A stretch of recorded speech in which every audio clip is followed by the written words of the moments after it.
নমস্কার, শুভ সন্ধ্যা।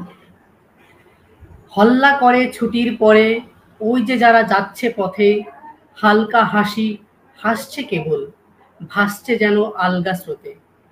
কেউ বা শিষ্ট, কেউ বা চপল, কেউ বা উগ্র, কেউ বা মিছে। ওই আমাদের ছেলেরা সব, ভাবনা যাসে ওদের পিছে। ওই আমাদের চোখের মণি, ওই আমাদের বুকের বল, ওই আমাদের অমর প্রদীপ, ওই আমাদের আশার স্থল, ওই আমাদের নিখাদ সোনা, ওই আমাদের পুণ্য ফল, আদর্শে যে সত্য মানে, ওই মোদের ছেলের দল। তো ছেলের দলের কথা সত্যেন্দ্রনাথ ঠাকুর, সত্যেন্দ্রনাথ দত্ত খুব সুন্দরভাবে তুলে ধরেছেন তার ছেলের দল কবিতাতে। আজকের আমাদের যে আলোচনা সেটা ছাত্র আন্দোলন ও ছাত্র রাজনীতি, যেখানে ছাত্ররাই হচ্ছে আসল। আমরা বলতে পারি সারা পৃথিবীতে কোনো একটা দেশের অভ্যুত্থানে ছাত্র আন্দোলনের গুরুত্বপূর্ণ ভূমিকা থাকেই থাকে। শুধুমাত্র আমাদের দেশ নয়, সমস্ত জায়গাতে সারা পৃথিবীতে বিভিন্ন সময়ে আমরা দেখেছি যে যখনই বিভিন্ন জিনিসের অধিকার প্রতিষ্ঠার কথা আসে, যখন অধিকার বা দাবি প্রতিষ্ঠার কথা আসে, তখন শিক্ষার্থীরা পথে নেমে যায়, মাঠে নেমে যায় তাদের অধিকারকে পাবার জন্য বা প্রতিষ্ঠা করবার জন্য। এই যুগে যুগে বিশ্বের বিভিন্ন দেশে গুরুত্বপূর্ণ কিছু ছাত্র আন্দোলন এবং ছাত্র এই যে রাজনীতি, এটা নিয়েই আজকের আমাদের এই সন্ধ্যার শনিবারের আড্ডার একটা ক্ষুদ্রতম আয়োজন।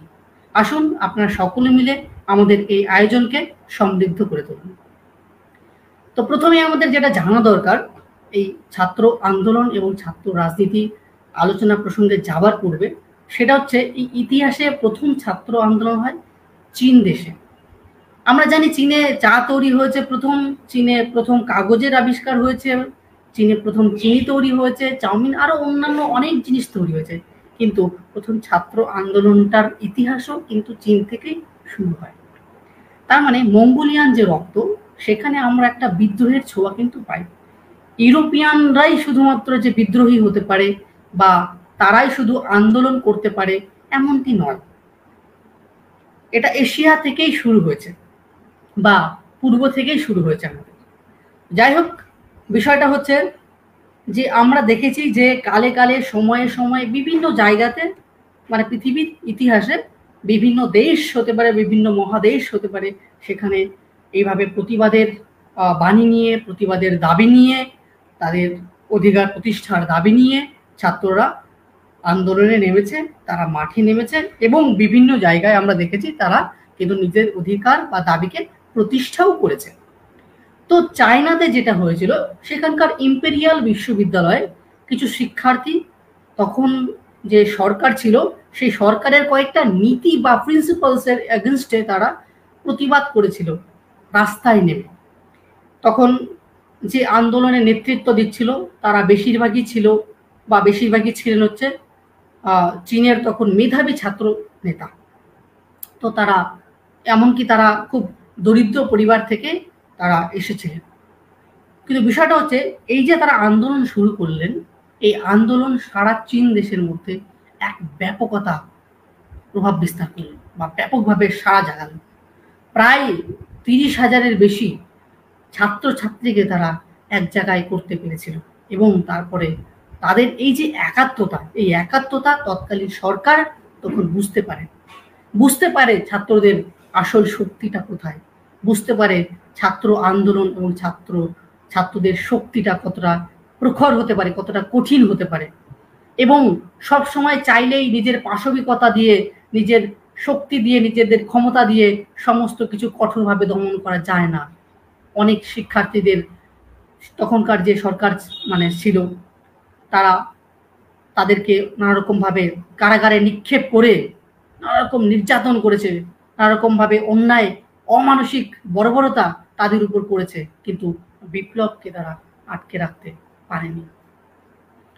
এরপরে আমরা দেখলাম ইউরোপ মহাদেশ, সেখানে ফরাসি বিপ্লব এবং বোহেমিয়ান বিদ্রোহ বা বোহেমিয়ান বিপ্লব এগুলো নেমে আসলো। ফরাসি বিপ্লব শুধুমাত্র গণতন্ত্রের বিপ্লব নয়, এই যে গণতন্ত্রের জন্য যে মানুষের বিপ্লব ছিল, যে মানুষের আন্দোলন ছিল, হ্যাঁ, যে for the people by the people, এর পেছনেও কিন্তু ছিল ছাত্রছাত্রীরা বা শিক্ষার্থীরা। তো সেই শিক্ষার্থীরাই এই যে সামন্ততন্ত্র বা ফিউডাল সিস্টেম, এই ফিউডাল সিস্টেমের বিরুদ্ধে সোচ্চার হয়ে উঠেছিল এবং একটা সময় দেখা গেল তারা নতুন সরকারকে প্রতিষ্ঠা করার জন্য, গণতন্ত্রকে প্রতিষ্ঠা করার জন্য, ব্যক্তির অধিকারকে প্রতিষ্ঠা করার জন্য তারা রাস্তায় নেমে আসে এবং ধীরে ধীরে আন্দোলনের ব্যাপকতা কোথায় গিয়ে দাঁড়ায় এবং সেসব যে তার কনসিকুয়েন্স কি হয় সেগুলো আমরা প্রত্যেকেই দেখেছি বা অবগত হয়েছি। এগুলো আমাদেরকে জ্ঞান দেয়, এগুলো আমাদেরকে শিক্ষা দেয়, এই ইতিহাস আমাদেরকে জানায় যে আমরা ভবিষ্যতে কোন পথে এগোবো, আমাদের কোন পথে এগোনো উচিত। এরপরে আমরা দেখি যে বোহেমিয়ান বিদ্রোহ, এটাও 19th সেঞ্চুরিতে হয়, 19th সেঞ্চুরি মাঝামাঝি সময়। দেখা যায় ইউরোপের বিভিন্ন দেশে ছাত্রছাত্রীরা তাদের জাতীয়তাবাদী যে আন্দোলনগুলো হয় বা যা পেট্রিয়টিক যে এজিটেশনগুলো, সেই এজিটেশনগুলোতে তারা অংশ নেয়, পার্টিসিপেট করে এবং নিজের দেশের যে ছোট ছোট দেশগুলো রয়েছে ইউরোপের, সেখানেই তারা নিজেদের স্বাধীনতা, নিজেদের গণতন্ত্র এগুলোকে প্রতিষ্ঠা করার লক্ষ্যে তারা দিকে দিকে এগিয়ে যায় এবং তাদের লক্ষ্যের দিকে আন্দোলন করে, তারা লড়াই করে এবং শেষ পর্যন্ত অনেক দেশ তাদের স্বাধীনতাকে, তাদের গণতন্ত্রকে কায়েম করতে পেরেছে, তাদের দাবিকে প্রতিষ্ঠা করতে পেরেছে। এইভাবে করে ধীরে ধীরে আমরা দেখেছি বিভিন্ন সময়ে বিভিন্ন জায়গায় এইভাবে ছাত্র আন্দোলন তৈরি হয়েছে। এমনকি দ্বিতীয় বিশ্বযুদ্ধ চলাকালীন আমরা অনেকেই নোটিশ করব খুব ভালো করে, ছাত্র আন্দোলনের যদি ইতিহাস দেখি তাহলে মিউনিক যে বিশ্ববিদ্যালয়, জার্মানের, সেখানে আমরা দেখেছিলাম যে আমাদের ইউরোপে দ্বিতীয় বিশ্বযুদ্ধ চলাকালীন দুটো দল, এই নাৎসি যেটা থেকে সব থেকে ইয়ে ছিল, হ্যাঁ, একটা কি বলে, একটা খুব ভয়ঙ্কর পার্ট বা অংশ নিয়েছিল, হ্যাঁ, নাৎসি বা নাজি বলা হয়, হ্যাঁ। তো সেই দলের যে নেতা হিটলার, তিনি সমস্ত জার্মানকে যে একটা ভ্রমের মধ্যে রেখেছিল, সেখান থেকে, সেই ভ্রম থেকে মানুষকে উদ্ধার করবার লক্ষ্যে বা মানুষকে উদ্ধার করার উদ্দেশ্যে কিন্তু সেখানকার ছাত্রছাত্রী রাস্তায় নেমেছিল, হ্যাঁ। তো তারা হোয়াইট রোজ নামে একটা গ্রুপ তৈরি করেছিল এবং নাৎসিদের যে নির্মমতা, তাদের শাসনের যে কুদিক, সেই দিকগুলো সম্পর্কে জনগণকে সচেতন করবার জন্য নানা রকম প্রচেষ্টা কিন্তু তারা করেছে এবং বিভিন্ন লিফলেট যেগুলো হয় সেই লিফলেটগুলো তারা বিতরণ করেছে। কিন্তু কিছুটা হলেও তারা নাৎসিদের বিরুদ্ধে বা নাজিদের বিরুদ্ধে কিন্তু কিছুটা জনমত গঠন করতে তারা সেই সময়ে সক্ষম হয়েছিল, সেই ছাত্রছাত্রীরা। ওকে, তো যদিও শেষ পর্যন্ত দেখা যায় যে সেই যে তাদের সংগঠন ছিল, সেই সংগঠনের অনেক সদস্যই হিটলার তাদেরকে অ্যারেস্ট করে, হ্যাঁ, মৃত্যুদণ্ড দিয়েছে এবং এই যে নাৎসিদের বিরুদ্ধে তারা যে প্রপাগান্ডাগুলো ছড়াচ্ছিল, মানে নাৎসিদের মতে বা নাজিদের মতে, তো তারা যেন এটা না করতে পারে তার জন্য তারা কঠোর ব্যবস্থা নিয়েছিল। কিন্তু তবুও শেষ অবধি দেখেছি আমরা আন্দোলনকে কিন্তু দমিয়ে রাখা যায়নি। মনে পড়ছে খুব সমরেশ বসুর একটা সমরেশ বসুর সম্ভবত, হ্যাঁ, আদাব গল্প একটি, তো তিনি সেই জায়গাতে, সেই গল্পটির নাম হচ্ছে রেকর্ড। সেই জায়গাটাতে একটা বলছেন, সেখানেও একটা ইউরোপের ইতিহাসের কথা সেই রেকর্ডটির মধ্যে কোথাও যেন রয়ে গেছে আর কি। সেখানে দেখা যায় এমন একটা অস্বাভাবিক একটা রেকর্ড, যার গান, যার বাজনা সম্পূর্ণ আলাদা। সেটা যখন কোনোভাবে আর কি লেখক যখন চোরাবাজারে যান, হ্যাঁ, তিনি কিছু ফার্নিচার কেনার জন্য, কিন্তু তার ফার্নিচারটা কেনা হয় না। যাই হোক, ফাইনালি তিনি যান এই সেকেন্ড হ্যান্ড মার্কেটে বা চোরাবাজারে। সেখানে গিয়ে তিনি রেকর্ড সংগ্রহ করতে ব্যস্ত হয়ে যান। একটা রেকর্ড তাকে খুব আকৃষ্ট করে। তিনি এগিয়ে যান সেই রেকর্ডের দোকানটির কাছে, দোকানটিতে গিয়ে বলেন এই রেকর্ডটি একটু বাজাও। বাজানোর পর তার যে মিউজিকটা আসে, সেই মিউজিকটা তাকে খুব চিন্তার মধ্যে ফেলে দেয়। তিনি তখন ভাবেন এই রেকর্ডটা আমার সংগ্রহ করা খুবই উচিত। তিনি কোনো রকম বার্গেনিং না করে সেই রেকর্ডটিকে সংগ্রহ করে বাড়িতে নিয়ে আসেন। বাড়িতে নিয়ে এসে তিনি যখন বাজান, শুধুমাত্র তিনিই নন, তার যে প্রফেসর বা অধ্যাপিকা স্ত্রী, তারা দুজনেই অবাক হয়ে যান এবং ভাবতে থাকেন এই মিউজিকটা কোথাকার, না এর লেভেলের ভাষা কিছু বোঝা যাচ্ছে, না এই মিউজিকের কিছু ভাষা বোঝা যাচ্ছে। এবং মিউজিকের যে রিদম সেটাও তাদের কাছে অপরিচিত সম্পূর্ণরূপে। কিন্তু তারা এটা খুব ভালো করে বুঝতে পারছেন যে এই রেকর্ডটির মধ্যে কোনো একটা প্রতিবাদের কথা রয়েছে, কোনো একটা বিদ্রোহের কথা রয়েছে, যে বিদ্রোহের সঙ্গে তারা আসামের যখন ব্রহ্মপুত্র নদী যখন বর্ষায় ক্ষিপ্র বেগে প্রবাহিত হয়ে চলে, সেই সেই নদীর স্বাধীনতার সঙ্গে কোথাও যেন একটা তারা মিল পাচ্ছেন। আবার কিংবা তারা দেখতে পাচ্ছেন নাগারা টিকারা যখন যখন গান করতে করতে বেরিয়ে পড়ে, সেই গানের যে তাদের স্বাধীনতার কথা, যে গণতন্ত্রের কথা যে ছড়িয়ে যায় দিকে দিকে, তার সঙ্গে কোথাও যেন তিনি মিল পাচ্ছেন। কিংবা তিনি কোথাও যেন দেখছেন বা লক্ষ্য করছেন বালুরঘাটে যখন সাঁওতাল আন্দোলন হয়, সেই ঝাড়খণ্ড থেকে যখন আসে, তারা যে তা বাজনা বাজিয়ে যখন তারা দিকে দিকে এগিয়ে যায় তাদের প্রতিবাদ নিয়ে, তখন তার যেন মনে হচ্ছে যেন কোথাও যেন সেই বালুরঘাটের সেই আন্দোলনের সঙ্গে এই রেকর্ডটির কোথাও একটা মিল রয়েছে। তো নানা রকম মানুষকে ডাকা হয়, এ করা হয়, কিন্তু কোনো মতেই সেই রেকর্ডের সমাধান তারা পান না। ফাইনালি একজন পর্যটক আসেন ইউরোপ থেকে, সেই ভূ পর্যটক তাদের এই যে পাজালের মধ্যে তারা ছিলেন, এই পাজাল থেকে মুক্তি দেন। তো আমরা দেখলাম যে লেখক তখন জানতে পারলেন সেই পর্যটকের কাছ থেকে যে এই যে রেকর্ড, এটি হচ্ছে কোনো একটি ইউরোপের ছোট্ট দেশ, ঠিক আছে, সেই দেশকে এই নাজি পার্টিরা বা নাৎসি পার্টিরা তারা জোর করে তাদের দখল করেছে। তো তাদের বিরুদ্ধে, অর্থাৎ সেই নাৎসিদের বিরুদ্ধে আন্দোলনই ছিল এই গানের মূল ভাষা। অর্থাৎ এই যে আন্দোলনের যেখানে যেখানে কথা হয়, যেখানে যেখানে প্রতিবাদের কথা হয়, সেখানে ভাষা বোঝার কোনো প্রয়োজন হয় না। সেখানকার যে সুর, সেই সুরই সবাইকে পরিচয় করিয়ে দেয় যে এখানে কোনো প্রতিবাদের কথা বলা হচ্ছে, এখানে কোনো আন্দোলনের কথা হচ্ছে, এখানে কোনো শাসকের যে শোষণ, সেই শোষণের বিরুদ্ধে, বঞ্চনার বিরুদ্ধে প্রতিবাদের কথা বলা হচ্ছে। সেই প্রতিবাদ সারা পৃথিবীতে দিকে দিকে ছড়িয়ে গেছে।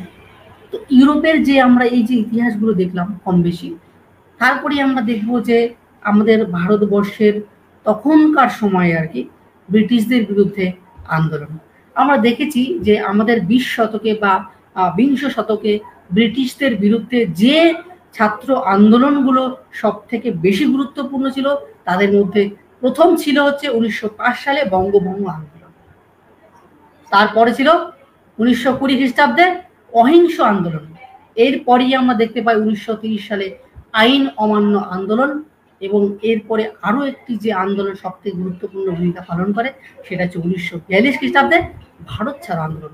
আমরা দেখেছি এই সমস্ত আন্দোলনকে কখনো রবীন্দ্রনাথ ঠাকুর, কখনো গান্ধীজি, কখনো নেতাজি সুভাষচন্দ্র বসু, এরা প্রত্যেকেই কিন্তু নেতৃত্ব দিয়েছেন। এবং এরা নেতৃত্ব দিয়েছেন, কিন্তু এদের সঙ্গে যুক্ত ছিল হাজার হাজার লক্ষ লক্ষ ছাত্রছাত্রী। তাদের চিন্তা ভাবনা, তাদের চিন্তা চেতনা এই আন্দোলনগুলোকে পর্বে পর্বে জাতীয়তাবাদী যে ধারণা, সেই ধারণা মানুষের মধ্যে ছড়িয়ে দিতে সক্ষম হয়েছে, মানুষকে সচেতনতা দান করতে সক্ষম হয়েছে। ছাত্রদের এই যে সমাজে অসীম সাহস, এই সাহসের পরিচয় ধীরে ধীরে ছড়িয়ে গেছে। এই 19 শতকের যে পাশ্চাত্য শিক্ষার বিস্তার এবং পাশ্চাত্য ভাবধারার অনুপ্রবেশ, এই সমস্ত কিছুই ভারতীয় যে নবজাগরণকে সমৃদ্ধ করেছিল এবং উদ্বুদ্ধ করেছিল, এবং এর ফলে যে জাতীয়তাবাদের উন্মেষ গড়েছিল, এই উন্মেষের কোথাও যেন একটা প্রতিফলন আমরা দেখতে পাই এই ছাত্র আন্দোলনগুলোতে।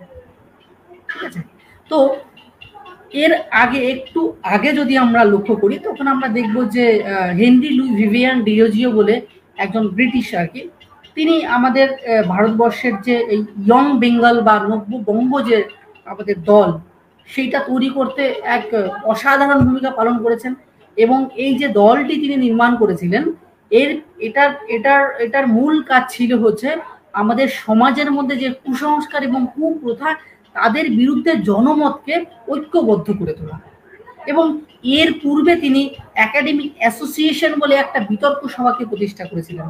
এবং এই একাডেমিক অ্যাসোসিয়েশনের মূল যে কাজ, সেই কাজ ছিল কিন্তু বিভিন্ন বিষয় নিয়ে, সমাজের এই কুপ্রথা নিয়ে, সমাজের বিভিন্ন প্রথাগুলোকে নিয়ে বিতর্ক সভা তৈরি করা এবং বিতর্কের মাধ্যমে একটা কনসিকুয়েন্সে আসা, হ্যাঁ, অর্থাৎ সিদ্ধান্তে আসা, এবং সেই সিদ্ধান্ত সমস্ত জনসমাজে ভারতীয় সেটাকে ধীরে ধীরে ছড়িয়ে দেওয়া। ওকে, তো এইভাবে আমরা দেখলাম যে ডিরোজিও আমাদের ভারতবর্ষে তথা আমাদের বাংলা দেশে তৎকালীন একটা বিপুল একটা তৈরি করেছিলেন, একটা আন্দোলন তৈরি করেছিলেন এবং প্রতিবাদ তৈরি করেছিলেন। যে প্রতিবাদ কিন্তু যে প্রতিবাদের যে প্রতিফলন সেটা আমরা পরবর্তীকালে দেখতে পাই আমাদের ছাত্র আন্দোলনের মধ্যে দিয়ে। এর পরবর্তীকালে আমরা দেখি বিভিন্ন রকমের যে ব্রাহ্ম সমাজ থেকে শুরু করে বিভিন্ন রকমের সমাজ বা সোসাইটি তৈরি হয়। এর পেছনে কিন্তু ইয়াং বেঙ্গল যে সোসাইটি এর বিশাল বড় একটা ভূমিকা ছিল।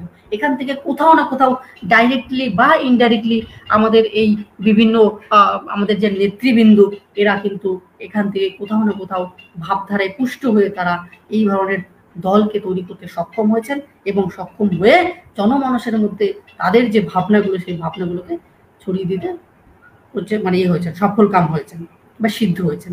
তো তাছাড়া আমরা দেখেছি যে নেতাজি সুভাষচন্দ্র বোস, ক্ষুদিরাম, কিংবা আমাদের ভগৎ সিং, এরা প্রত্যেকেই কিন্তু আমাদের সমাজে তারা যে ছাত্র আন্দোলনের সঙ্গে যুক্ত হয়েছিল বা যে স্পিরিট তারা আমাদের এই পরাধীন ভারতবর্ষের মানুষের মধ্যে জাগিয়ে তুলেছিলেন, সেটার ভূমিকাও কিন্তু অসাধারণ। তো এখান থেকেই ছাত্র আন্দোলন এবং ছাত্র রাজনীতি দুটো জিনিস উঠে আসে কিন্তু। তো ঠিক আছে, আমি এরপরে আবার আসবো আলোচনায়। তো বিটুকে আমি অনুরোধ করছি, বিটু আলোচনাটাকে একটু সামনের দিকে নিয়ে চল।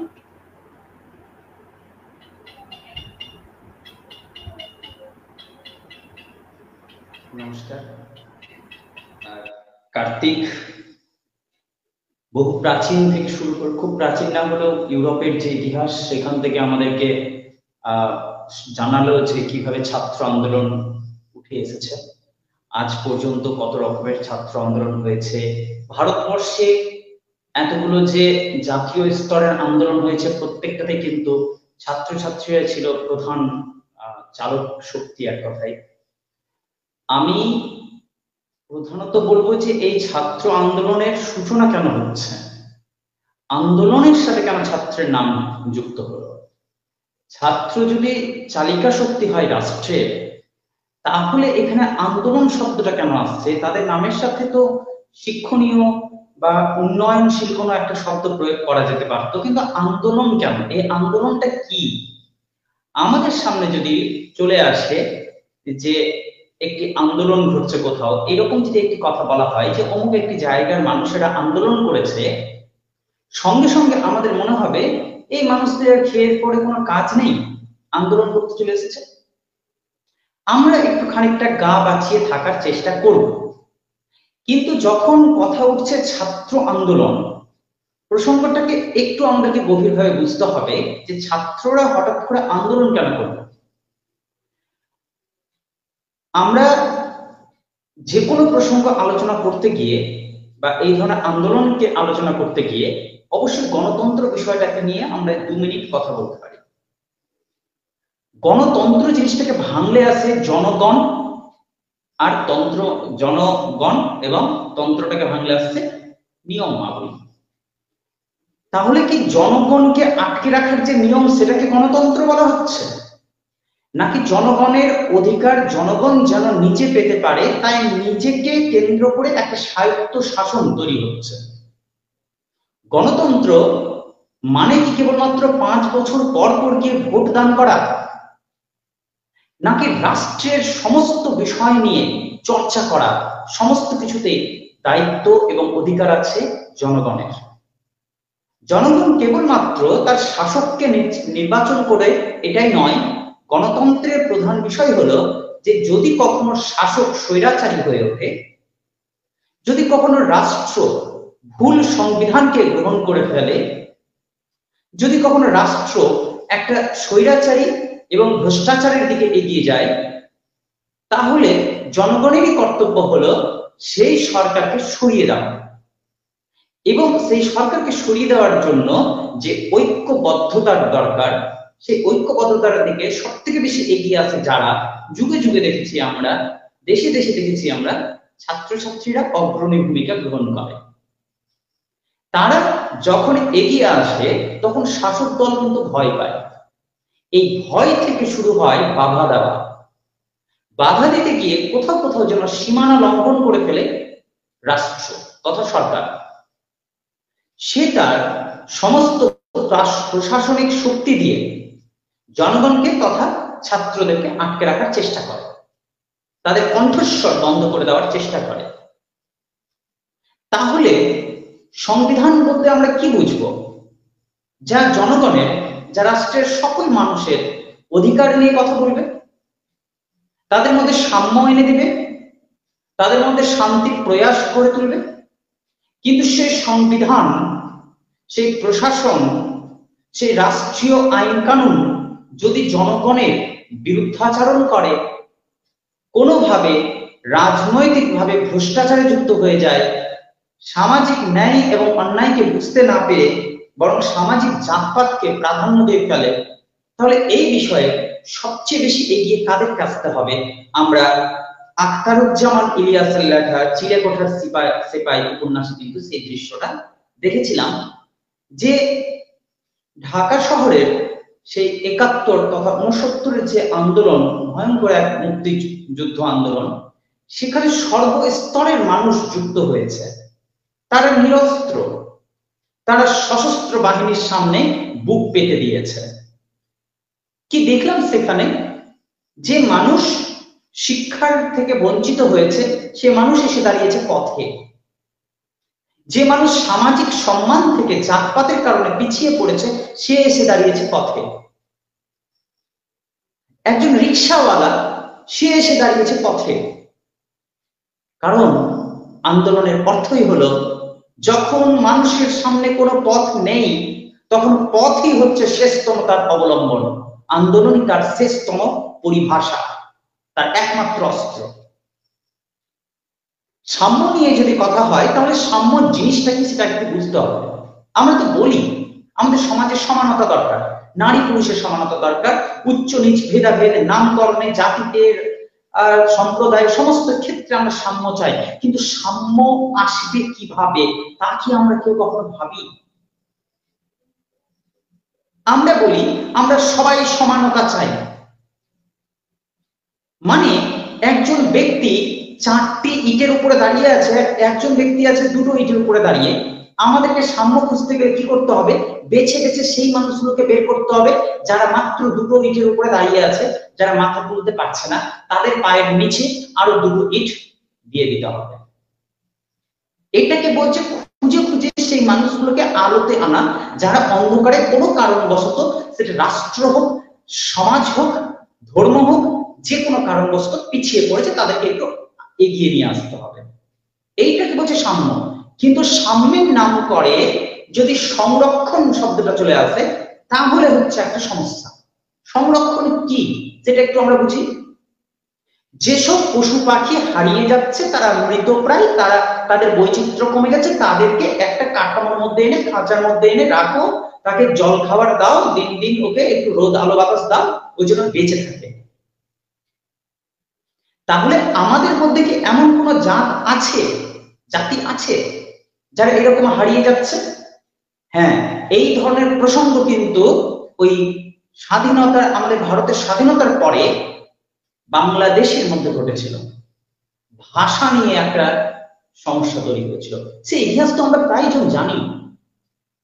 কিন্তু প্রসঙ্গ হচ্ছে আজকের দিনে এই আন্দোলন প্রসঙ্গটা, সাম্য নিয়ে, সংরক্ষণ নিয়ে যে আন্দোলনগুলো চলছে বর্তমান বাংলাদেশে যে চলছে, এই বাংলাদেশকে আমরা উপেক্ষা করতে পারি না। আমরা অতীত নিয়ে বা ভবিষ্যৎ নিয়ে অবশ্যই কথা বলবো, কিন্তু বর্তমানকে মুখ ভিঞ্চিয়ে নয়। সংরক্ষণকে বুঝতে হবে। সংরক্ষণের নামে যদি ভ্রষ্টাচার হয়, সংরক্ষণের নামে যদি কোনো প্রকারে একটা সুযোগ সুবিধা দল তৈরি হয়ে যায়, তাহলে সেটাকে সংরক্ষণ বলে না, সেটাকে বলা হয় অধর্ম, অরাজনৈতিক অবস্থা। এবং যদি কোনো রাষ্ট্রে এইরকম অবস্থা তৈরি হয়, তাহলে সব থেকে বড় কর্তব্য হলো সেই ছাত্র সমাজের, যাদেরকে এগিয়ে আসতে হবে, স্বর তুলতে হবে অন্যায়ের বিরুদ্ধে। এটাই করছে বর্তমান বাংলাদেশের ছাত্রীরা এটাই করছে। এই বিষয়ে আমার খুব স্পষ্ট মনে পড়ছে একজনের কথা, নবারুণ ভট্টাচার্য।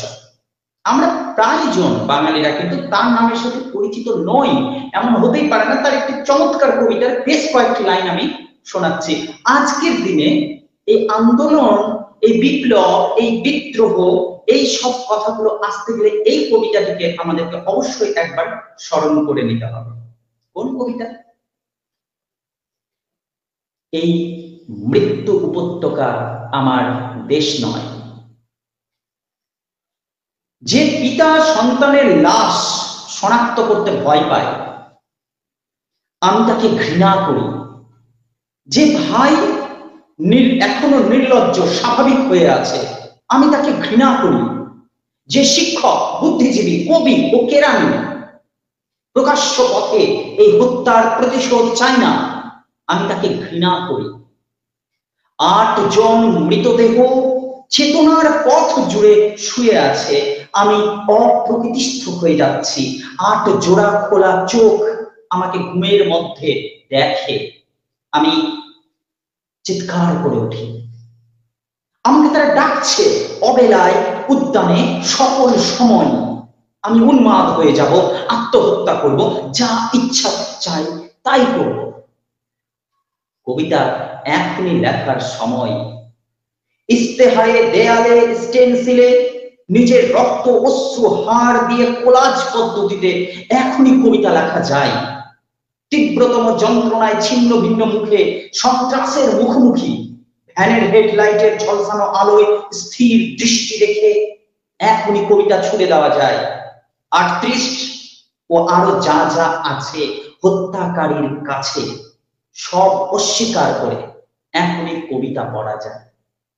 তো কবির ছিল গিয়ে কবিতা অস্ত্র, সঙ্গীত শিল্পীর আছে তার গান অস্ত্র, ছাত্রের কি আছে? স্বাধীন চিন্তা, উন্মুক্ত স্বর, বিপ্লবের পথ। তাই ছাত্র আন্দোলনকে অস্বীকার করে আধুনিকতা হতে পারে না। কারণ আধুনিকতার মানে হলো সংস্কার করা, যা বহু বছর থেকে চলে আসছে, বহু যুগ থেকে চলে আসছে। মানলাম কোনো একটি সংবিধান, কোনো একটি আইন যা এককালে তৈরি হয়েছিল, সেই সময়, সেই প্রেক্ষাপট, সেই অবস্থাকে কেন্দ্র করে সেটা কারেক্ট ছিল, হতে তো পারে। আজ দিনকাল পরিবর্তন হয়েছে, পরিস্থিতি বদলেছে, দেশকালের অবস্থা বদলেছে, অর্থনীতি বদলেছে, ভৌগোলিক অবস্থান বদলেছে। এই সবকিছু বদলে যাওয়ার সাথে সাথে কি সময়ে সময়ে সংবিধানকেও পরিবর্তন করা জরুরি নয়? প্রশাসন ব্যবস্থাকে কি আরেকটু সক্রিয় হওয়া উচিত নয়? মানুষের স্বর, কথা, সেই সবকে কি বাধা দিতে হবে? এটাকে কি গণতান্ত্রিক অধিকার বলা যায়? তো কেন সেই দেশের মানুষ রাষ্ট্রের বিরোধিতা করবে না? প্রশ্ন হলো, রাষ্ট্রের বিরোধিতা করতে গেলেই কি সে রাষ্ট্রদ্রোহী হয়ে যায়, দেশদ্রোহী হয়? প্রসঙ্গ সেখানে। 1971-এর আগের ঘটনাতে আসি। একটি ছিল পশ্চিম পাকিস্তান, একটি ছিল পূর্ব পাকিস্তান। যে পূর্ব পাকিস্তানে ভাষা আন্দোলন শুরু হলো এবং সেই ক্ষেত্রে নেতৃত্ব দিলেন কে? শেখ মুজিবুর রহমান। ঠিক ছিল। এইবার কথা হলো, সেই সময়কার একটি গানকে আমরা প্রথমে একটু উদ্ধৃতি অনুসারে এগিয়ে নিয়ে চলি, তাহলে আমরা বুঝতে পারবো যে কোন পরিস্থিতির ভিতর দিয়ে আজকের ছাত্র আন্দোলন দাঁড়াতে পারছে। আমার ভাইয়ের রক্তে রাঙানো 21শে ফেব্রুয়ারি আমি কি ভুলতে পারি? ছেলে হারা শত মায়ের অশ্রু গড়াইয়ে ফেব্রুয়ারি আমি কি ভুলতে পারি? আমার সোনার দেশের রক্তে রাঙানো 21শে ফেব্রুয়ারি আমি কি ভুলতে পারি? এই যে 21শে ফেব্রুয়ারি দিনটা, ভাষা দিবস দিনটা, এই যে বাংলাদেশ জন্ম নিল, এ তো এমনি এমনি আসেনি, অনেক রক্ত ঝরিয়ে এসেছে। তাহলে অন্যায়কারী কারা ছিল আর কারা ছিল মুক্তিযোদ্ধা, কি করে বুঝবো আমরা? আজকের বাংলাদেশের যে প্রেক্ষাপট তৈরি হয়েছে, ছাত্র আন্দোলন শুরু হয়েছে, সেই ছাত্র আন্দোলনের গোড়াতেই আছে একটি বিষয়, মুক্তিযোদ্ধা। হ্যাঁ, সেই সময় বাংলাদেশকে স্বাধীন করতে গিয়ে যারা এগিয়ে এসেছিল তাদেরকে বলা হতো মুক্তিযোদ্ধা। আরো একটা অংশ ছিল যারা মুক্তিযোদ্ধাদের বিরুদ্ধে গিয়ে পশ্চিম পাকিস্তানকে সহযোগিতা করছিল, তাদেরকে বলা হতো রাজাকার বাহিনী, রাজাকার। অর্থাৎ তারা ছিল দেশদ্রোহী বাংলাদেশের কাছে। আজকের দিনে একটা কোটা বা সংরক্ষণের ব্যবস্থা করা হয়েছে সাম্যের নামে, সেটা আজ নয়, সেই বাংলাদেশের স্বাধীনতার পরেই কিন্তু এই কোটা ব্যবস্থাটা ছিল বাংলাদেশে। যারা মুক্তিযোদ্ধা তাদের জন্য এই সংরক্ষণ করা পদটা থাকবে, এই কোটাটা থাকবে। এই কোটাটা নিয়ে তারা চাকরি সংক্রান্ত যাবতীয় কাজ, শিক্ষা দীক্ষা বিষয় সমস্ত কিছুতে সুযোগ সুবিধা পাবে। তাহলে সেদিক থেকে উঠে আসা আজকের পর্যন্ত এই একই সিস্টেমটা চলতে চলতে এমন কি সমস্যা হলো যে সেখানকার ছাত্ররা বিরোধিতায় নেমে আসলো? সমস্যাটা কোথায়? সমস্যাটা হচ্ছে যে যখন বর্তমান প্রজন্ম এটা বুঝতে শিখে গেছে যে তাদের ভবিষ্যৎ অন্ধকারে রয়েছে। কেন? কারণ শিক্ষায় সাম্য নেই। সেক্ষেত্রে বলা হচ্ছে 30% শূন্যপদ হচ্ছে মুক্তিযোদ্ধাদের জন্য, ঠিক। কিন্তু মুক্তিযোদ্ধারা আছে কোথায় এখন? যেসব মুক্তিযোদ্ধারা ছিল তারা সুযোগ সুবিধা নিয়েছে, তাদের পুত্র পৌত্র নাতি পোতা সবাই যদি এখন ওই কৌটাগুলো নেয় এবং একাধিকবার একটি কৌটা, ধরুন আমি করলাম যে আমি একটা আই কার্ড নিলাম, এই আই কার্ডটা আমি কি করব, প্রথমে আমি ভর্তি হব গিয়ে বিশ্ববিদ্যালয়ে, সেই ক্ষেত্রে আমি দেখালাম এবং সাধারণ যে ছেলেরা তারা পিছিয়ে গেল, আমি অগ্রাধিকার পেলাম। এরপরে আমি সেই বিশ্ববিদ্যালয়ে ভর্তি হওয়ার সময় সেটার সুযোগ নিলাম, সেখান থেকে বেরিয়ে এসে এবার চাকরিতে গিয়ে আবারও আমি সেই কার্ড দেখালাম, আবার সুযোগ নিলাম। তারপরে কি হলো, সেই চাকরিতে পদোন্নতির জন্য আমি আবার সেই কার্ডের ব্যবহার করলাম, আবার আমি সুযোগ নিলাম। এবার চাকরি থেকে যখন আমি সরে আসছি তখন ওই কার্ডটা চলে গেল আমার ছেলের কাছে, আমার ছেলে আবার সেটা সুযোগ নিল। এটা কতদিন চলবে? এই সমস্যাটা একটা বড় সমস্যা হয়ে দাঁড়িয়েছে। আজকের যে ছাত্ররা তারা একবারও বলছে না যে তারা মুক্তিযোদ্ধাদেরকে অশ্রদ্ধা করে, সম্মান করে না, এটা বলছে না, তারা সম্মান করে। কিন্তু মুক্তিযোদ্ধা কারা সেটা বুঝবে কি করে আজকের দিনে? কারা ছিল মুক্তিযোদ্ধা? বরং যাদের নাম লিস্টে আছে, যারা সুযোগ সুবিধা নিচ্ছে, দেখা যাচ্ছে সেখানে অনেক মানুষ প্রতিবাদ করেছে যে তারা আসলে ছিলই না মুক্তিযোদ্ধা। অথচ বর্তমান সেখানকার যে প্রধানমন্ত্রী, তার বক্তব্য হচ্ছে যদি মুক্তিযোদ্ধাদের বংশধরদেরকে সুযোগ না দেওয়া হয় তাহলে কি রাজাকারদেরকে সুযোগ দেওয়া হবে যারা দেশদ্রোহী? প্রশ্ন হলো, আজকের সেই রাষ্ট্রের ছাত্ররা কি তাহলে রাষ্ট্রদ্রোহী হয়ে গেছে? তারা যদি রাষ্ট্রকে সংশোধন বা সংস্কার করার কথা বলে তাহলে কি রাষ্ট্রদ্রোহী কাজ করছে তারা? যে কারণে তাকে কি করা হচ্ছে, তাদেরকে প্যারামিলিটারি বাহিনী, টিয়ার গ্যাস, এইরকম ভয়ানক অস্ত্র শস্ত্র দিয়ে সেই ছাত্র দলকে আঘাত করা হচ্ছে। তাহলে ছাত্রকে যে রাষ্ট্রে আঘাত করা যাক না কেন, ছাত্র সর্বত্র বিরাজমান। রাষ্ট্র দিয়ে, দেশ দিয়ে, রাজনীতি দিয়ে সময়কে ভাগ করা যায়, ছাত্রকে ভাগ করা যায় না। ছাত্র তো ছাত্রই থাকে। তাই পার্শ্ববর্তী দেশেই যদি আক্রমণ হয় ছাত্রের উপরেও আমাদেরও আঘাতটা লাগছে। আমরা যদি সেখানে থাকতাম আমাদেরকেও সেই একই আন্দোলনে সামিল হতে হতো, কারণ আমরা সাধারণ গোষ্ঠী। আর 30% সিট নিচ্ছে সেই কারা, যারা মুক্তিযোদ্ধার বংশধর।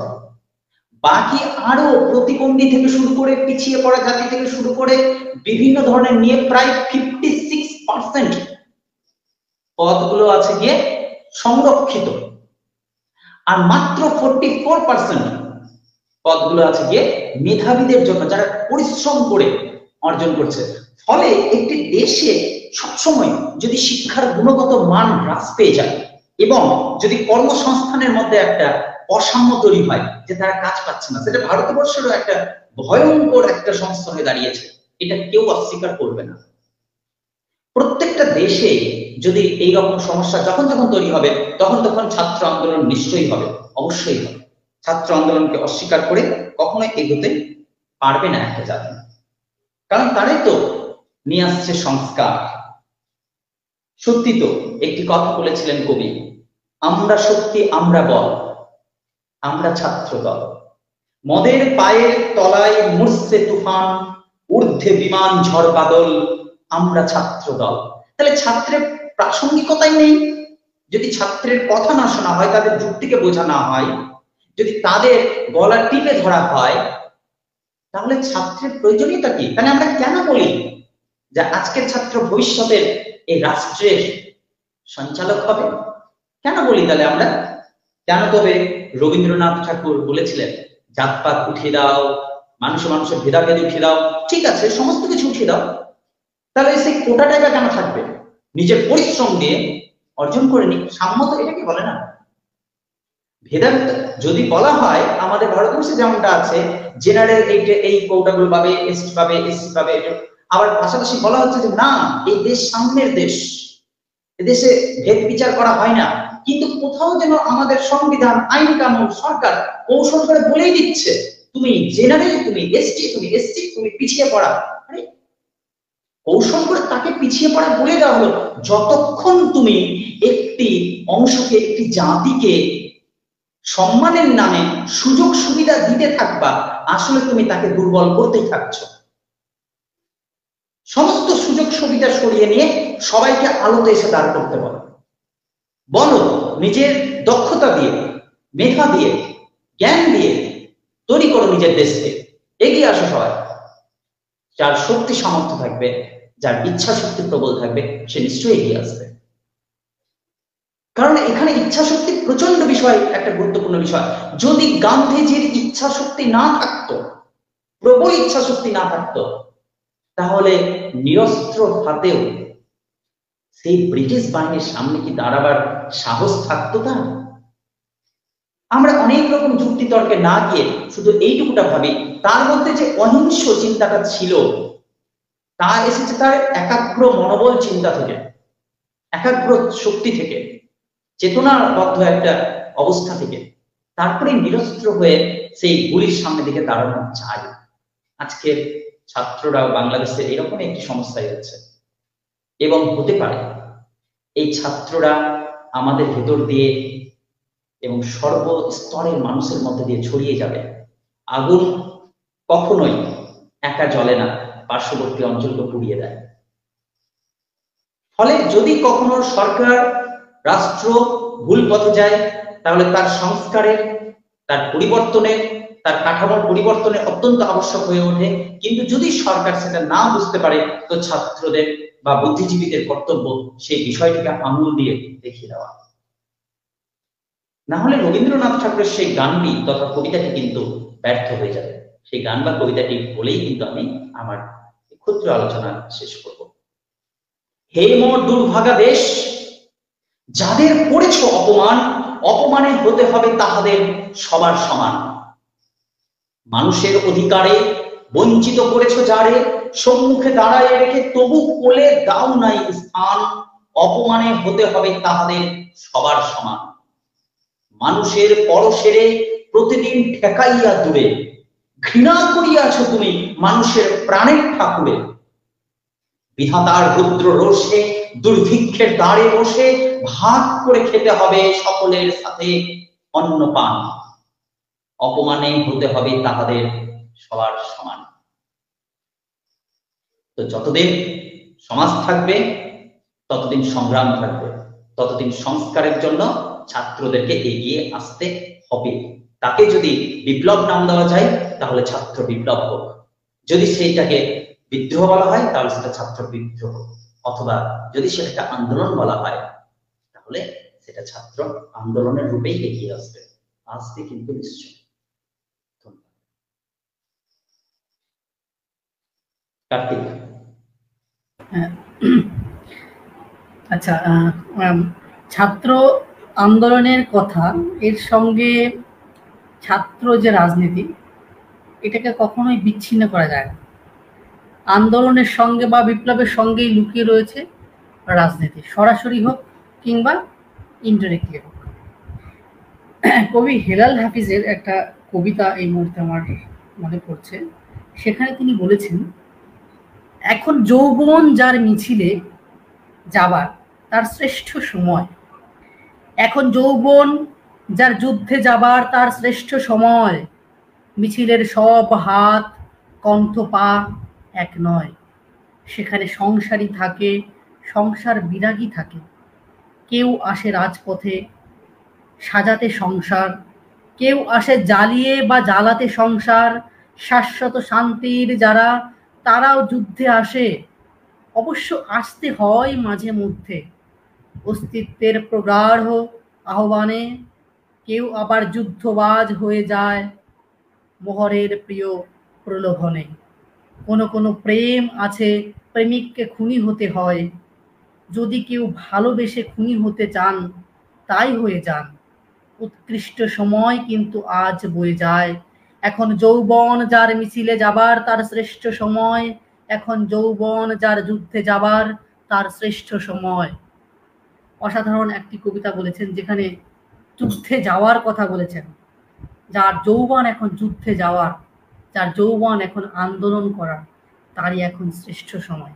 এই সময়টা কার? এই সময়টা ছাত্র। নজরুল ইসলাম তার একটি কবিতায় বলেছিলেন, বলবীর বল উন্নত মমশির, শির নেহারি তোমারই নত শির, ওই শিখর হিমাদ্রির। তাহলে এই যে বীরকে বা কারার ওই লৌহ কপাট খুলে দাও করের লোপাট, রক্ত জমাট শিকল পূজার পাষাণ বেদি, এই যে কথাগুলো বলেছিলেন, এখানে বিদ্রোহের কথা রয়েছে। এই সরাসরি বিদ্রোহ কাদের জন্য?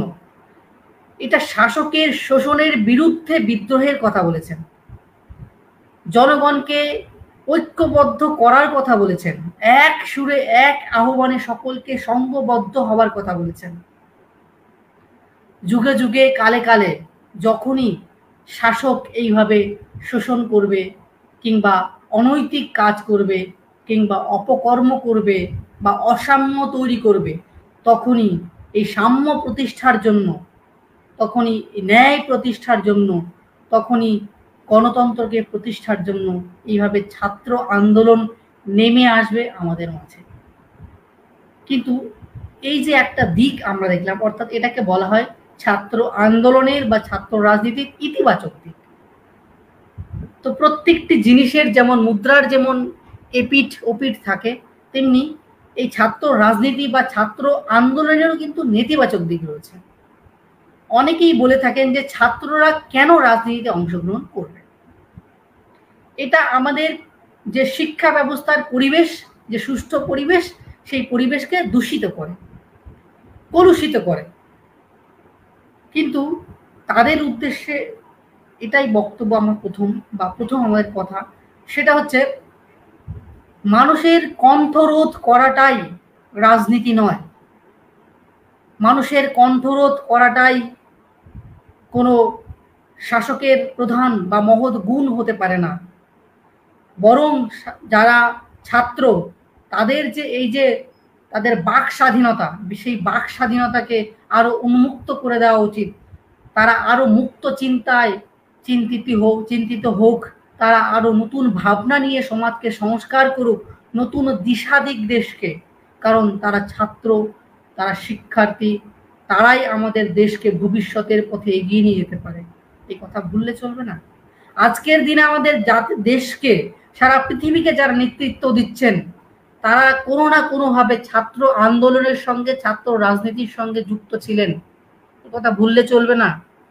আজকে কয়েক বছর হয়ে গেল আমাদের পশ্চিমবঙ্গ থেকে, কলেজ থেকে পশ্চিমবঙ্গের ছাত্র রাজনীতিকে তুলে দেওয়া হয়েছে, বন্ধ করে দেওয়া হয়েছে।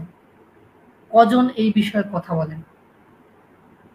কটা মানুষ এই বিষয়ে কথা বলেন? আজকের দিনে পশ্চিমবঙ্গের যারা শাসক, যারা শাসন করছেন, তারাও কিন্তু ছাত্র রাজনীতির সঙ্গে যুক্ত ছিলেন।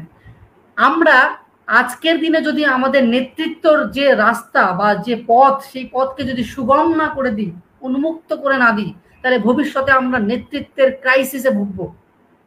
কে নেতৃত্ব দেবে আমার দেশকে? কে নেতৃত্ব দেবে আমার রাজ্যকে? কে নেতৃত্ব দেবে আমার সমাজকে?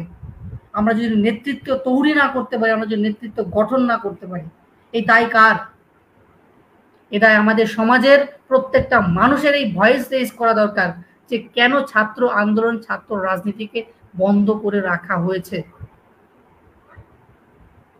সবার আগে প্রশ্ন করা দরকার। কারণ ছাত্ররাই পারে আমাদের সমাজকে কলুষ মুক্ত করতে। কারণ এদের মধ্যে অনেক স্পিরিট রয়েছে, অনেক শক্তি রয়েছে, অনেক ইতিবাচক শক্তি রয়েছে, যে শক্তি কিন্তু বৃদ্ধ মানুষের মধ্যে থাকে না, সেই ছাত্রছাত্রীদের মধ্যে সেই শক্তিটা থাকে, সেই সামর্থ্যটা থাকে। কাজেই ছাত্র রাজনীতিকে শিক্ষাঙ্গন থেকে সম্পূর্ণরূপে মুক্ত করা এটা মোটেও কাম্য নয়, কোনো দেশের পক্ষেও নয়, সারা বিশ্বের পক্ষে নয়, কোনো একটা রাজ্যের পক্ষেও নয়। আমি কায়মনোবাক্যে প্রত্যেকের কাছে প্রার্থনা করছি বা অনুরোধ করছি যে আপনারা বা আপনাদের এলাকার যারা প্রতিনিধি, যারা আমাদের বিধানসভায় বা আমাদের কেন্দ্রীয় স্তরে, জাতীয় স্তরে যারা নেতৃত্ব দিচ্ছেন, তাদের এই বিষয়টাতে এই বিষয়টা তোলা উচিত, তুলে ধরা উচিত। কেন আমাদের এই ছাত্র রাজনীতিকে বন্ধ করে রাখা হয়েছে, কেন প্রয়োজন এবার ছাত্র রাজনীতি শিক্ষাঙ্গনে, তার প্রধান কারণটা বলি। অনেক ক্ষেত্রেই দেখা যায় যে শিক্ষা ব্যবস্থা তলানিতে ঠেকেছে, শিক্ষার্থীরা ঠিক মতো শিক্ষাদান করেন না, তারা পাঠদানে ঠিক মতো নিজেদেরকে নিয়োজিত রাখে না। কারা বলবে এই কথা?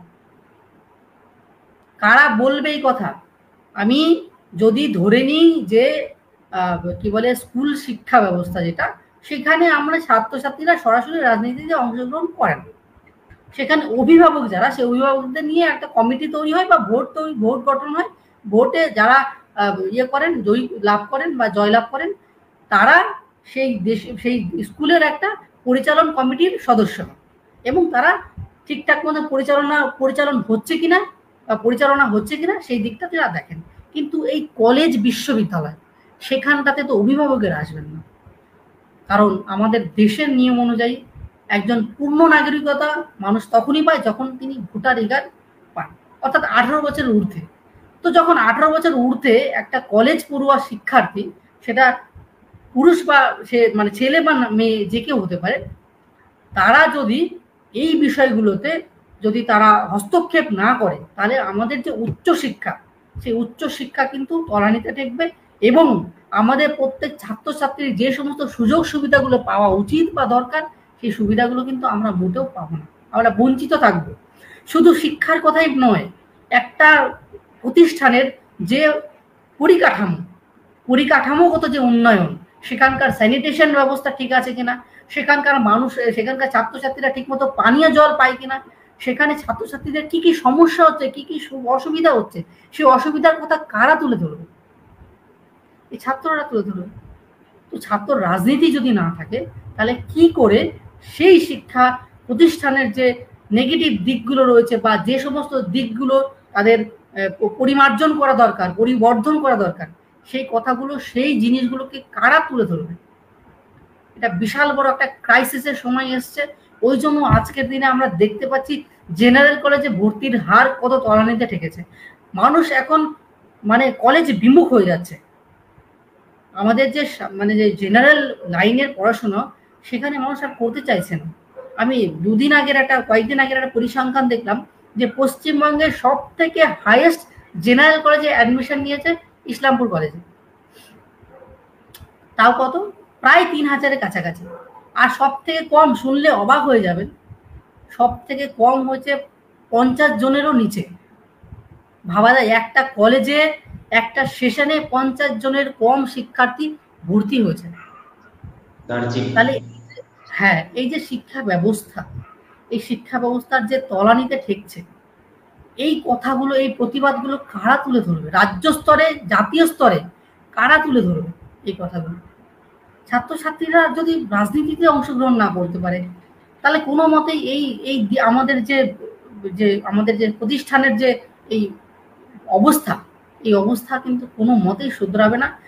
শুধু তাই নয়, আর যে সমস্ত আরো পরিকাঠামোগত যে উন্নয়ন, সেই উন্নয়নগুলো তখনই সম্ভব যখন ছাত্ররা তৎপর হবে এই বিষয়গুলোতে, এবং ক্রমাগত তাদের যে পরিচালন কমিটি রয়েছে বা তারা যারা হিতাকাঙ্ক্ষী এই প্রতিষ্ঠানটি, সেই প্রতিষ্ঠানের হিতাকাঙ্ক্ষীদের ক্রমাগত তারা দাবি দাওয়া নিয়ে তাদের সামনে এগিয়ে যাবে, এবং এই শুধুমাত্র এতে যে একটা প্রতিষ্ঠানকে পরিচালনার যে সামর্থ্য তৈরি হয় তাদের মধ্যে, শুধু তাই নয়, একটা সুষ্ঠু সমাজকে তৈরি করতে বিশাল বড় একটা ভূমিকা তারা এইভাবে পালন করে থাকে ইংরেজিতে। শুধু তাই নয়, একটা দেশকে, একটা রাজ্যকে কি করে পরিচালনা করা হয় তারও কিন্তু একটা শিক্ষা তারা সেইখান থেকেই পেয়ে যায়, এবং ভবিষ্যতের পথে তারা তখন এগিয়ে নিয়ে যেতে পারে, শুধু নিজেকে নয়, নিজের বন্ধুদের বা বান্ধবীদের নয়, সমস্ত সমাজকে তারা এগিয়ে নিয়ে যেতে পারে।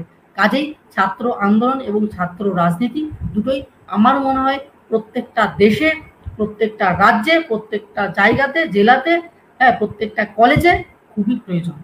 আজকের বাংলাদেশের সিনারিওতে আমরা দেখতে পাচ্ছি যে কোটা আন্দোলন বা রিজার্ভেশন নিয়ে যে আন্দোলন হচ্ছে, সেটারও যেমন মেন বা প্রধান মুখ হচ্ছে ছাত্রছাত্রী। হ্যাঁ, অনেক ভুল ভ্রান্তি রয়েছে, ছাত্ররা বিভ্রান্ত হয়েছে কোথাও কোথাও, কোথাও কোথাও কুপরামর্শে বা মদতে তারা পা দিয়েছে, কিন্তু বৃহৎ অর্থে যদি আমরা দেখি এই আন্দোলন প্রয়োজন ছিল, এই আন্দোলন দরকার ছিল। শুধুমাত্র বাংলাদেশেই নয়, সমস্ত পৃথিবীর সমস্ত দেশে, সমস্ত রাজ্যে, সমস্ত জায়গাতে এই আন্দোলন প্রয়োজন। কেন কোটা থাকবে? বিটু একটু আগে যে যে কথাগুলো তুলে ধরলো, একটা স্বাধীন দেশে, একটা গণতান্ত্রিক দেশে, যেখানে সাম্য প্রতিষ্ঠা রয়েছে, যেখানে ইকুয়ালিটির কথা, ইকুয়ালিটি যেখানকার ফান্ডামেন্টাল রাইট, সেখানে অসাম্য কেন? আজকে স্বাধীনতার ৭৫ বৎসরের বেশি সময় পার হয়ে গেছে। একজন শিক্ষার্থী যখন পিছিয়ে পড়া সমাজ থেকে চাকরি পেয়ে যখন এগিয়ে যাওয়া সমাজে প্রতিষ্ঠিত হয়, তারপরেও তার রিজার্ভেশন প্রয়োজন, তারপরেও তার ভবিষ্যৎ প্রজন্মের প্রয়োজন। মানে এখানে কি মেধার কোনো কদর নেই, কোথাও দাম নেই? একটা জায়গাতে নেলসন ম্যান্ডেলা, যাকে আমরা স্মরণ করি, যেখানে তিনি আফ্রিকাতে আমরা দেখেছি যে প্রায় ১বিংশ শতকের ইয়ের দিকে আর কি, যে নেলসন ম্যান্ডেলা সেখানকার রাষ্ট্রপতি হন, কিন্তু বৃহৎ আন্দোলন, দীর্ঘদিন তার কারাবাস, এবং সবশেষে সেখানকার যে এই বর্ণ বৈষম্য যে শাসন, তার সম্পূর্ণ মানে সেটাকে উৎপাটিত করে তিনি যখন নিয়ে আসেন, তার অনেক বাণী আমাদের সমাজকে সমৃদ্ধ করেছে, সমৃদ্ধ করে চলেছে। তারই একটা এরকম একটা বাণী ছিল, যেখানে তিনি বলছেন যে একটা দেশকে যদি গঠন করতে হয়, শিক্ষার্থীদের সঠিক শিক্ষা বা উপযুক্ত শিক্ষা প্রয়োজন, কিন্তু একটা দেশকে যদি ধ্বংস করতে হয়, তাহলে সেই দেশের যে ছাত্র সমাজ বা তাদের নকল করতে দিতে হবে। কারণ তারা যদি নকল করে, তারা সেখান থেকে যারা ডাক্তার হবে, যারা ইঞ্জিনিয়ার হবে, যারা সমাজকে তৈরি আগামীর দিকে নিয়ে যাবে, তারা প্রত্যেকেই ভুলে ভর্তি থাকবে। আর এই ভুলে ভর্তি সে যে সমাজ, সেই সমাজ সমস্ত কিছুকে ডিস্ট্রয় করে দেবে, ধ্বংস করে দেবে। তাতে কি হবে? একটা দেশকে ধ্বংস করার জন্য কোনো অস্ত্রের প্রয়োজন নেই। সেই দেশের সমাজই, সেই দেশের ছাত্রছাত্রীরাই বা সেই দেশের ভবিষ্যৎই সেই দেশের সমস্ত কিছুকে ধ্বংস করে দেবে। কোনো অস্ত্রের দরকার নেই। তাহলে আমরা কোন দিকে নিয়ে যাচ্ছি সমাজকে? আমাদের এই দিকে মাথায় রাখা উচিত। তাহলে যখনই আমার মনে হয় এই শাসক যখন শোষণ করবেন, যখন ভুল পথে পরিচালিত হবেন, বা যেখানেই অসাম্য তৈরি হবে, আমার মনে হয় এরকম সাম্য প্রতিষ্ঠার জন্য ছাত্র আন্দোলন প্রয়োজন, ছাত্র রাজনীতি প্রয়োজন। এভাবেই যখনই এই বিরোধিতা আসবে, তখনই এই প্রতিবাদ আসবে। সেটা যুগে যুগে, কালে কালে অন্যরকম ভাষা সেটা আসবে। হয়তো আমার বাংলা ভাষায় না আসতে পারে, অন্য ভাষার মাধ্যমে সেই আন্দোলন আসতে পারে, কিন্তু আন্দোলন আসবে। এই আন্দোলনকে কোনোদিন গলা টিপে মারা যায় না, কোনোদিন মেরে ফেলা যায় না, নিঃশেষ করা যায় না। আমরা রেকর্ড গল্পে দেখেছি, নাৎসিরাও পারেনি তাদের আন্দোলন, তাদের বিরুদ্ধে আন্দোলনকে লিকুইডেট করে দিতে, সমস্ত মুছে দিতে, কারণ কোনোভাবে সেই আন্দোলনের রেকর্ড চলে এসেছে ইন্ডিয়াতে। হ্যাঁ, এবং সেখান থেকে যারা যারা মারা গিয়েছিলেন, কিন্তু যে কয়জন লোক জীবিত ছিলেন, তারা প্রতিবাদের ভাষা নিয়ে তাদের দেশকে তারা স্বাধীন করেছে, তারা গণতন্ত্রকে প্রতিষ্ঠা করেছে। এরকম শুধুমাত্র সেখানে নয়, সারা বিশ্বে, সারা পৃথিবীতে যেখানে যেখানে এইরকম ভাবে চলবে, মানে শোষণ চলবে, বঞ্চনা চলবে, সেখানেই যুগে যুগে, কালে কালে এই ধরনের প্রতিবাদ তৈরি হবে।